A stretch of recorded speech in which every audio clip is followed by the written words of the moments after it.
सरिता नाम की एक बूढ़ी अम्मा थी। वो बहुत गरीब थी और उसके पास खाने के लिए भी 2 वक्त का भोजन सही से नहीं था। वो अकेले ही रहती थी। उसके घर वालों में से उसके साथ कोई भी नहीं रहता था। उसके बेटे और बेटी की भी मृत्यु हो चुकी थी और उसके नाती नातिन शहर में रहते थे। कुछ बचा है या नहीं, देखती हूँ। सरिता देखती है, थोड़ा सा आटा बचा है।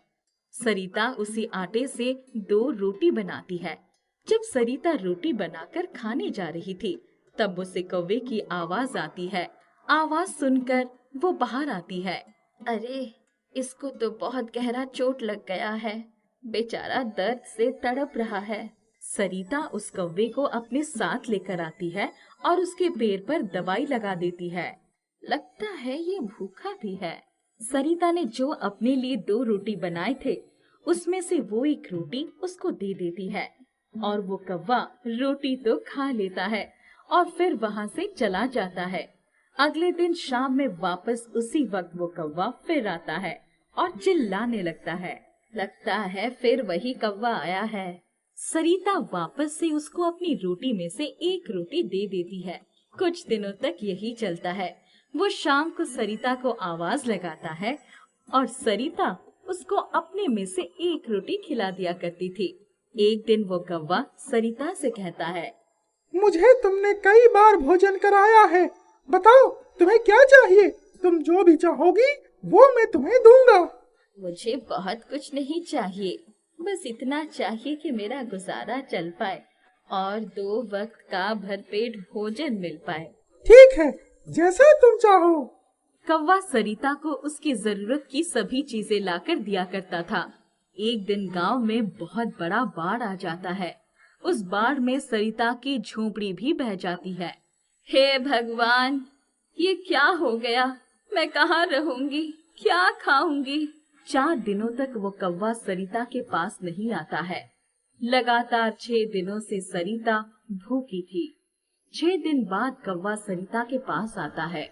जब वो आता है तो देखता है सरिता की हालत बहुत खराब है। वो चल भी नहीं पा रही है और अब उसका अंतिम समय आ गया है। एक राक्षस काला बादल बनकर यहाँ पर बाढ़ ला दिया है ताकि मैं तुमसे ना मिल पाऊं। मैं जहाँ जहाँ जाता हूँ वो मेरे पीछे पीछे आता है।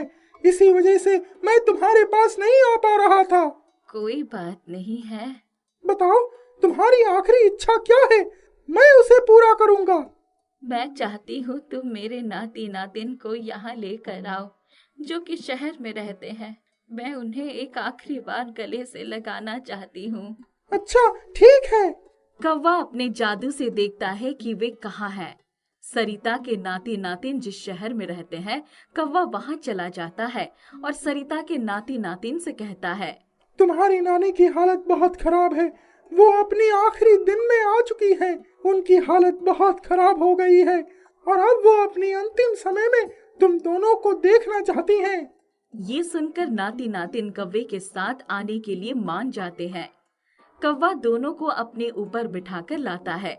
जब वो सभी वहां पहुंचते हैं, तब तक सरिता की मृत्यु हो चुकी थी। ये देख सभी बहुत दुखी होते हैं और सरिता के नाती नातिन सरिता की ओर देखने लगते हैं। ये नहीं हो सकता, मैं सरिता का आखिरी इच्छा पूरी नहीं कर पाया। ये सोचकर कौवा जोर जोर से रोने लगता है। कैसी इच्छा? वो तुम दोनों को एक आखिरी बार गले से लगाना चाहती थी। ये सुन नाती नातिन दोनों को बहुत बुरा लगता है। हम लोगों ने कभी अपने नानी से मिलने की कोशिश नहीं की, फिर भी वो अपने अंतिम समय में भी हमें ही याद कर रही थी। कौवा, तुम तो जादुई कौवा हो। तुम्हारे पास कोई न कोई उपाय जरूर होगा। हमें बस एक बार अपनी नानी को गले से लगाकर माफी मांगने दो। मुझे नहीं लगता है, मगर सरिता के लिए मैं हर वो कोशिश करूंगा जिससे उसकी अंतिम इच्छा पूरी हो। कौवा उसी वक्त वहां से उड़कर दूर गांव के किनारे जाकर अपने बाबा का इंतजार करने लगता है, जिन्होंने उसे ये जादुई शक्तियां दिया था।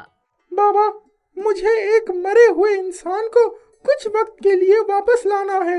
मेरे लिए ये बहुत ज्यादा जरूरी है। कृपया करके आप मुझे कोई उपाय बताइए। इसके लिए तो बहुत बड़ा बलिदान देना होगा, जिसमें खतरा भी बहुत है। मैं कोई भी खतरा उठाने के लिए तैयार हूँ बाबा, आप बस मुझे उपाय बताइए। तो सुनो, तुम उस इंसान को वापस ला सकते हो, मगर उसके लिए तुम्हें किसी और को उसकी जगह भेजना होगा, और जब तक वो इंसान धरती पर रहेगा उसके बदले कोई और मरा रहेगा। मगर इसमें एक खतरा है, अगर एक क्षण भी देरी हुई तो वो इंसान धरती पर ही रह जाएगा, और उसके बदले जो मरा है वो मरा ही रह जाएगा। कौवा बिना कुछ सोचे सरिता के पास जाता है, उसे 1 घंटे के लिए वापस बुलाता है और खुद की जान दे देता है। जैसे ही कौवा मरता है, सरिता जिंदा हो जाती है। सरिता उठती है तो सामने अपने नाती नातिन को देख बहुत खुश हो जाती है। बच्चों, मैंने तुम दोनों को बहुत याद किया, दिन रात बस तुम दोनों के बारे में सोचती थी। हाँ नानी, हमें माफ कर दीजिए, हम कभी आपकी इज्जत नहीं कर पाए और ना ही आपके साथ कोई वक्त बिताए। कोई बात नहीं बच्चों, मैं तुम दोनों से बिल्कुल नाराज नहीं हूँ। सरिता उन्हें जी भर के प्यार करती है कि उन्हें वक्त का पता ही नहीं चलता है और 1 घंटा होने ही वाला होता है। मगर मैं यहाँ कैसे आ पाई? मैं तो मर गई थी। अरे हम तो भूल ही गए, वो कौवा जो हमें आपके पास लाया, उसने 1 घंटे के लिए अपनी जान दे दी ताकि आप हमारे पास आ सके और हम आपसे मिल सके। तब तो बच्चों, अब मुझे जाना होगा, मैं उसकी जान नहीं ले सकती। आखिर उसी की वजह से मेरी ये अंतिम इच्छा पूरी हो सकी है। जैसे सरिता जाने लगती है, उसके दोनों नाती नातिन उसे पकड़कर रोने लगते हैं और सरिता उन्हें चुप कराने लगती है। बच्चों, तुम दोनों उदास मत हो, तुम लोगों से मैं आखिरी बार इतने अच्छे से मिल सकी, यही मेरे लिए काफी है। अब मुझे मत रोको, अब मुझे जाना होगा। सरिता कौवे के पास जाती है और अपनी जगह उसकी जान वापस लाना चाहती है, मगर ऐसा कुछ नहीं हो पाता है क्योंकि सरिता से 1 मिनट की देरी हो गई थी। हे भगवान, ये मैंने क्या कर दिया? मैं अपनी वजह से इस बेचारे कौवे की जान ले ली। नहीं नहीं, ऐसा नहीं हो सकता, मुझे इसे वापस लाना ही होगा। बच्चों, तुम दोनों यही रुको, मुझे पता लगाना होगा कि कौवे ने कहाँ से ये शक्तियाँ लाई थी और इसकी जान वापस लानी होगी। नानी, मैंने उसे गांव के किनारे जाते हुए देखा था। सरिता वहाँ से जाती है और कौवा कहकर पुकारने लगती है। तभी वो बाबा आ जाते हैं। क्या हुआ तुम्हें? तुम क्यों कौवे को बुला रही हो? सरिता बाबा को सारी बातें बताती है। मैंने उससे कहा था, इसमें बहुत खतरा है, जरा सी लापरवाही और जीवन की कुर्बानी। मुझे माफ कर दीजिए बाबा, मैं अपने नाती नातिन को देखकर भावुक हो गई थी। मुझे वक्त का पता ही नहीं चला। कोई तो उपाय होगा जिससे मैं उसे वापस बुला सकूं।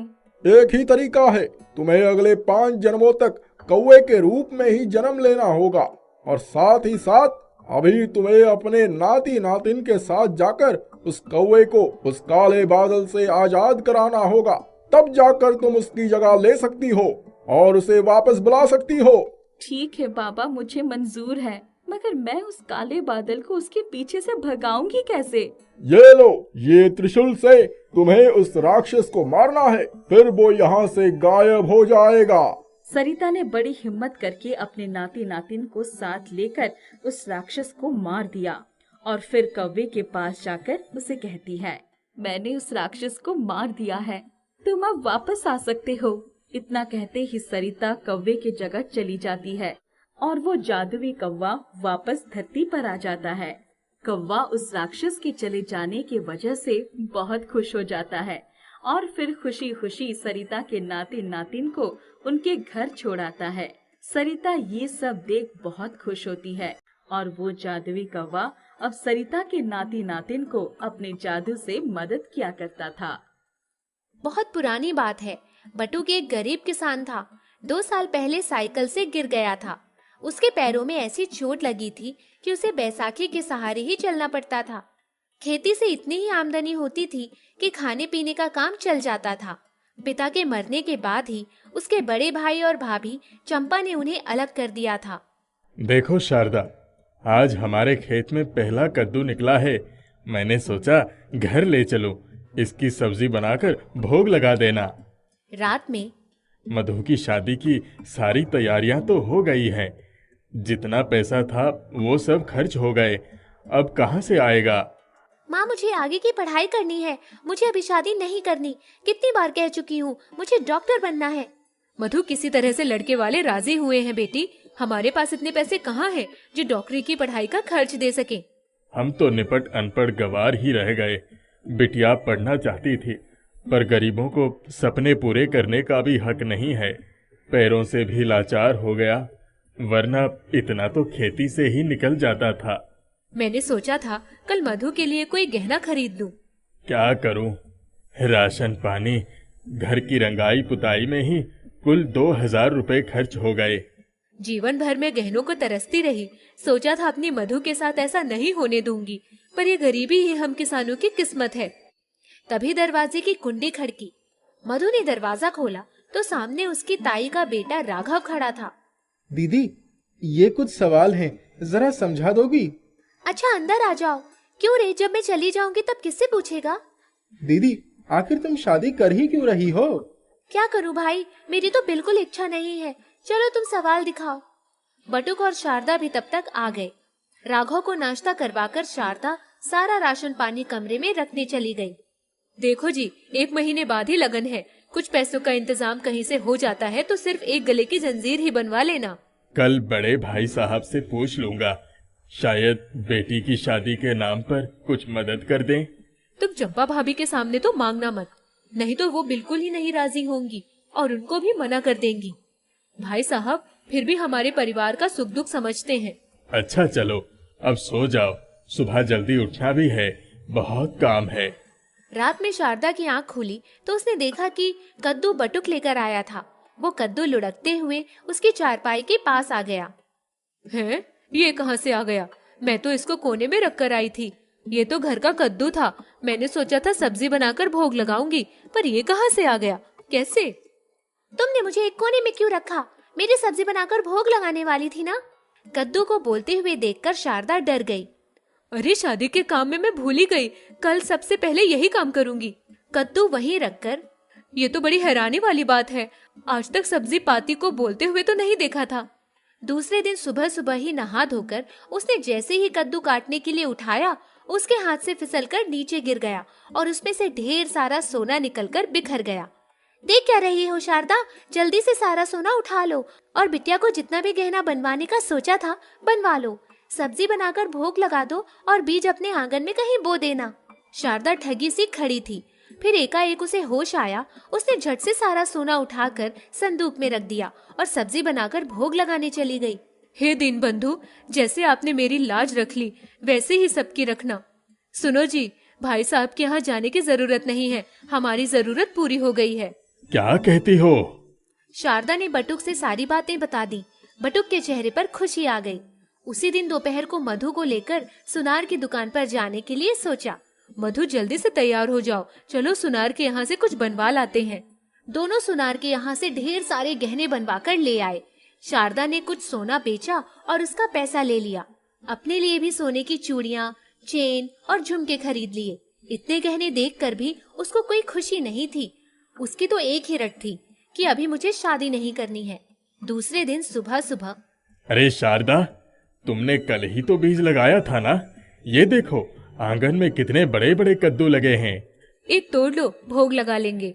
बटुक ने कद्दू तोड़कर रख दिया।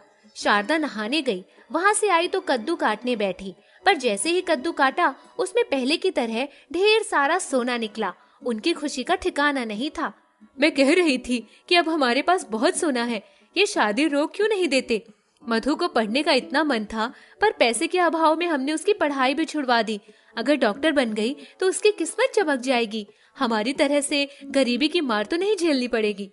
तुम ठीक कह रही हो, पर बिरादरी वाले तो यही सोचेंगे कि हमारी मधु में ही कोई खोट है, जिसकी वजह से उसकी शादी नहीं हुई। देखो जी, जब हमारी मधु पढ़ लिख कर डॉक्टर बन जाएगी तो यही बिरादरी वाले हमारी प्रशंसा भी करेंगे। मधु झट से आई। उसने अपनी माँ को गले से लगा लिया और कहा, बापू, मैं जब डॉक्टर बन जाऊंगी तो सबसे पहले तुम्हारे पैरों का ही इलाज करूंगी। ठीक है, मैं आज ही लड़के वालों को खबर भिजवा देता हूँ कि अभी हमें शादी नहीं करवानी है। मधु की शादी नहीं हो रही है, ये खबर गांव में फैल गई। गांव भर में कानाफूसी शुरू हो गई। जो जहां बैठता सबकी चर्चा का यही विषय रहता था। शारदा की जेठानी चंपा तो सबसे ज्यादा बातें बनाने लगी। उन्हें खलबली मची थी कि रिश्ता क्यों टूट गया। बटुक और शारदा मधु का एडमिशन करवाने शहर चले गए। उनके शहर जाते ही चंपा का माथा ठनक गया कि जरूर कोई बात है। मधु का 12वीं का रिजल्ट देखते ही उसका एडमिशन हो गया। उसको आसानी से हॉस्टल भी मिल गया, क्योंकि उन दिनों बहुत कम लड़कियां मेडिकल की पढ़ाई करती थीं। बेटी, अब हम जा रहे हैं। मन लगाकर पढ़ाई करना। तुम्हारे भाग्य से ही हमें जादुई कद्दू मिला है। हाँ बापू, तुम चिंता मत करो। जैसे ही छुट्टियां होंगी मैं गांव आ जाऊंगी। मैं बहुत खुश हूँ। अपनी बेटी से अलग होने के समय शारदा की आंखें भर आई। वो दोनों गांव में आए तो उन्होंने देखा उनके जेठ और चंपा घर के बाहर बैठे थे। अरे आप लोग हमारे यहाँ? शारदा, तुम लोगों ने तो मधु की शादी टूटने की खबर भी नहीं दी। उन्होंने रिश्ते से इनकार क्यों कर दिया? भाभी, उन्होंने नहीं, हमने खुद रिश्ता तोड़ दिया, क्योंकि मधु डॉक्टरी पढ़ना चाहती थी और हम उसका दाखिला करवाने ही गए थे। इतना पैसा कहाँ से ले आए? जो पैसे उसकी शादी पर खर्च करने के लिए रखे थे, उसी से उसका दाखिला करवा दिया। चंपा को यह बात समझ नहीं आई। इतना ही शौक था लड़की को पढ़ाने का, तो शादी तय ही क्यों की? ये लोग बहाने बना रहे हैं। बात कुछ और ही है, पता लगाना पड़ेगा। उसी दिन से उसने शारदा के घर पर नजर रखना शुरू कर दिया और उसने किसी तरह से पता लगा लिया कि उनके पास जादुई कद्दू की मेहरबानी से पैसा आ रहा है। एक दिन जब सब सो रहे थे, तब उसने अपने बेटे राघव से कहा, चाची के आंगन से कद्दू लेकर आओ, पर कोई देखने ना पाए। माँ, मैं चोरी नहीं करूँगा। लेकिन उसकी माँ ने जब बहुत जिद की, अभी नहीं माँ, रात में जाऊंगा। रात में राघव उनके आंगन में कूद गया और कद्दू ले आया। चंपा ने जैसे ही कद्दू तोड़ा तो कद्दू उसके मुंह पर आकर चिपक गया। उसने लाख छुड़ाने की कोशिश की, पर कद्दू तो उनके मुंह से हटा ही नहीं। बचाओ बचाओ! अरे ये क्या हुआ माँ? उसने भी बहुत छुड़ाने की कोशिश की, पर कोई फायदा नहीं हुआ। अरे मेरा दम घुट रहा है, जल्दी निकालो। राघव एक चाकू लेकर आया, पर कोई फायदा नहीं हुआ। माँ, मैं चाची को बुलाकर ही लाता हूँ। वो भाग कर गया और शारदा को बुलाकर लाया। ये क्या हुआ? चाची, ये तुम्हारे आंगन का कद्दू है। माँ ने जैसे ही इसे काटा, ये आकर उनके मुंह पर ही चिपक गया। देखो जरा। शारदा के हाथ लगाते ही कद्दू नीचे गिर गया। शारदा, मुझे माफ कर दो बहन, मैं सचमुच बहुत बुरी हूँ। मैंने हमेशा तुम लोगों को पराया समझा, पर आज अगर तुम ना आती तो इस मुए कद्दू ने तो मेरी जान ही ले ली होती। शारदा ने घर जाकर बटू को सारी बातें बताई। दोनों खूब हंसे। 5 साल के बाद मधु की डॉक्टरी की पढ़ाई पूरी हो गई। उन लोगों के पास अब धन दौलत की कोई कमी नहीं थी। मधु ने बापू का ऑपरेशन बड़े से बड़े अस्पताल में करवाया और कुछ ही महीनों में वो ठीक हो गए। मधु भी एक बड़े अस्पताल में डॉक्टर हो गई। कुछ ही दिनों में बटुक और शारदा ने मधु का विवाह उसके साथ ही पढ़ने वाले एक डॉक्टर से कर दिया। वाह भाई, किस्मत हो तो बटुक जैसी।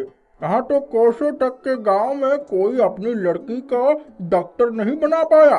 बटुक की बिटिया ने पूरी गांव के नाम रोशन कर दिया है। वाह! जादुई कद्दू ने उनके जीवन को संवार दिया था।